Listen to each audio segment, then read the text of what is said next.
For me, ethnography is going places, meeting people, and coming back with challenged assumptions. Ethnography is diving into another person's skin and culture. This does not have to be far away, it can be your neighbor's culture, and try to understand the world through their senses, through their eyes, through their smells, through their ears, so to try and understand how the world looks like for them. Ethnography is a bodily sensitivity that enables me to feel other cultures and to capture their particularities in writing. Ethnography, for me, is wisdom that sits in places. It is words, it is people, it is things, it is faces. It is a journey of the self with its tracks and its traces. Ethnography is about making sense. Ethnografie is te kijken naar de mensen en te luisteren naar de verhalen achter de nummers. Ethnography is a form of close noticing, but it's also the kind of noticing that can happen out of the corner of your eye or in a sideways glance. What ethnography means to me. These are masks by a Ghanaian artist, and they're made from the same kind of wood. And one could argue that they are all quite similar. But when looking closer, one notices that some have long faces, others have round faces. Some look directly at you, others look to the side. So rather than just lumping these masks into one category, one realizes all of the diversity. And that is what ethnography is to me. Ethnography is making connections and learning through them.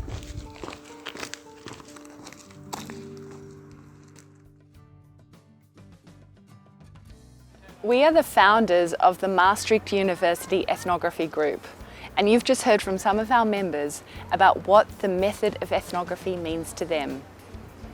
What is shared between all of us is this curiosity about the way that people do things in their lives, their habits, their practices, and how they make meaning in the world. When I first came to Maastricht, I shared an office with Lotta, and we began talking about our fieldwork experiences. We learned so much from each other. I loved learning about Lotta's time in the field in carnival associations, for example. And the more we talked, the more we realised that others also had really interesting questions too, and that we should be sharing these questions with others. So we found colleagues who were also doing ethnographic fieldwork in other places around Maastricht and around the world, and we started meeting more regularly. We begonnen met een paar mensen bij elkaar. Niet om te vertellen wat nou goed of fout is, maar om inspiratie van elkaar te krijgen en te leren hoe de een het heeft aangepakt tijdens het veldwerk. Over de jaren heen merkten we dat etnografie echt een meerwaarde heeft om inzicht te krijgen in dagelijkse realiteiten. En de groep groeide. We zijn nu met meer dan 90 mensen bij elkaar, afkomstig van 5 faculteiten van Maastricht University.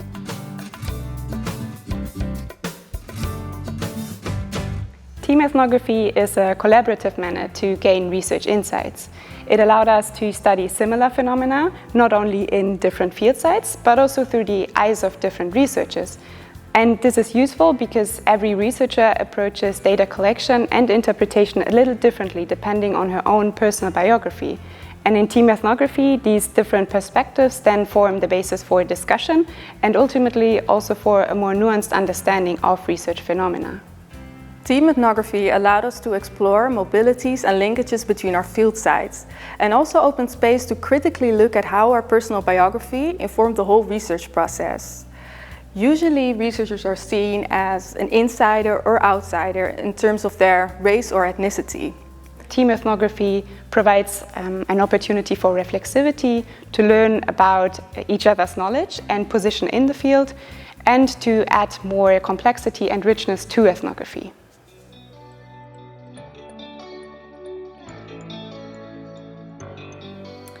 Mijn onderzoek gaat over alledaagsheid, het hele gewone, maar dan wel in hele complexe, bijzondere praktijken. Denk bijvoorbeeld aan een operatiekamer of een intensive care. En mijn focus op alledaagsheid is omdat ik denk dat daar een schat aan informele kennis en ervaring zit waar we wat van kunnen leren. Dan heb ik een probleem dat dingen die gewoon zijn, die vallen niet op. Die vallen zogezegd weg. Dus ik zoek een methode om dingen weer zichtbaar te maken. Video-reflexieve etnografie kan dat. Dat filmen gebeurt gewoon terwijl men aan het werk is, dus niks wordt in scène gezet, niks is simulatie. Ik film gewoon terwijl ze bezig zijn. Ze kunnen het trouwens ook zelf filmen. En dan ga ik samen met een klein groepje, artsen en verpleegkundigen, ga ik naar de opnames kijken en selecteren we goede voorbeelden. Goed in de zin van wat draagt bij aan patiëntveiligheid of aan efficiëntie of aan comfort of aan handigheid. En die uitgezochte opnames gaan we bespreken in het gehele team van de afdeling. En het interessante is, het is ook een methode die kan in het ziekenhuis gebruikt worden, maar ook op hele andere plekken, in organisaties, een controlekamer van Schiphol of van de trein of in een klaslokaal op een middelbare school. Dus het is een methode die heel flexibel is in gebruik. Handig toch?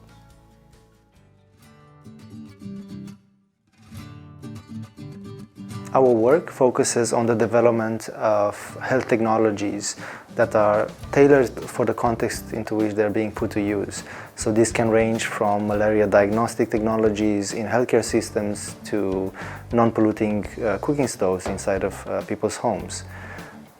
While these technologies may seem simple fixes for health issues, they are often very difficult to implement, or they are not sustainable. In this kind of research, action stands for the fact that the research practice aims to intervene within the context in which it's being implemented. This might mean making suitable policies or raising a new health concern with the public or development of technologies that are suitable and working in very complex environments. The participatory element of the method refers to the fact that any stakeholder or actor that has a stake in the topic that is being investigated, or a stakeholder that is affected directly or indirectly, is being involved in the research process.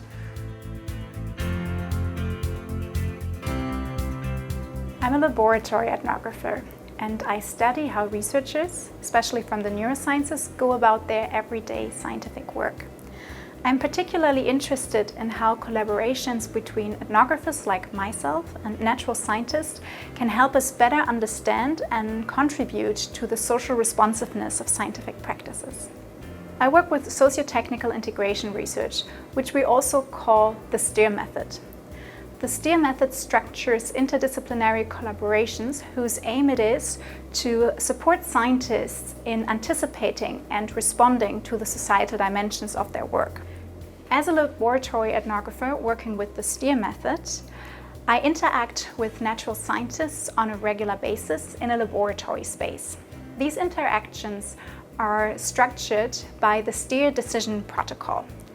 The decision protocol helps us map scientific decision-making processes around 4 conceptual components: opportunity, considerations, alternatives, and outcomes.